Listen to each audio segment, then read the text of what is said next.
Hello বন্ধুরা, আজ আমার বিয়ে উপলক্ষে আইবুড়ো ভাতের খাওয়ার পর্ব। আজ আমার দিদি বাড়িতে, এটা আমার বড়দি আর ওর দুটো মেয়ে সোনাই আর রাই, ওর বাড়িতে আজকে আমায় আইবুড়ো ভাত খাইয়েছে, সেই উপলক্ষে গিয়েছিলাম, দেখতে পাচ্ছেন। আর ওই দুটো বাচ্চা খুবই কিউট অ্যান্ড সুইট। আর আমি এই শাড়িটা পরেছি, কেমন লেগেছে অবশ্যই কমেন্টে সবাই জানাবেন। এইভাবে এই শাড়িটা পরে আমি এখানে বসে গিয়েছিলাম। আর এটা হচ্ছে আমার দিদির শাশুড়ি মা, মাসিমা, আমায় আশীর্বাদ করছে ধান ধুলপ দিয়ে।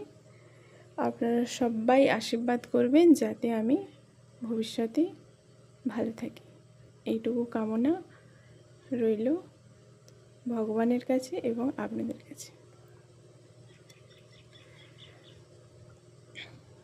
আর ভালো লাগলে অবশ্যই একটা like, comment and share, subscribe করবেন, এইভাবেই যেন ভবিষ্যতে এগিয়ে যেতে পারি।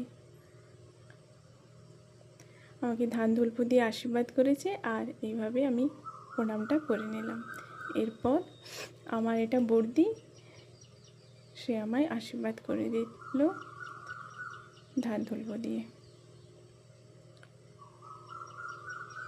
আপনারা সবাই আশীর্বাদ করবেন যেন ভবিষ্যতে খুব ভালো থাকি, আর কিচ্ছু চাই না। এভাবেই মিষ্টিটা খাওয়ানো হলো। তারপর দেখুন আমার দিদি আমার জন্য কত কি রান্না করেছে। ভাত, ঘি, কাগজি, আলু ভাজা, দুরকম মাছ ভাজা, শাক ভাজা, পটল ভাজা, আর এই বঞ্চি। ভালো লাগলে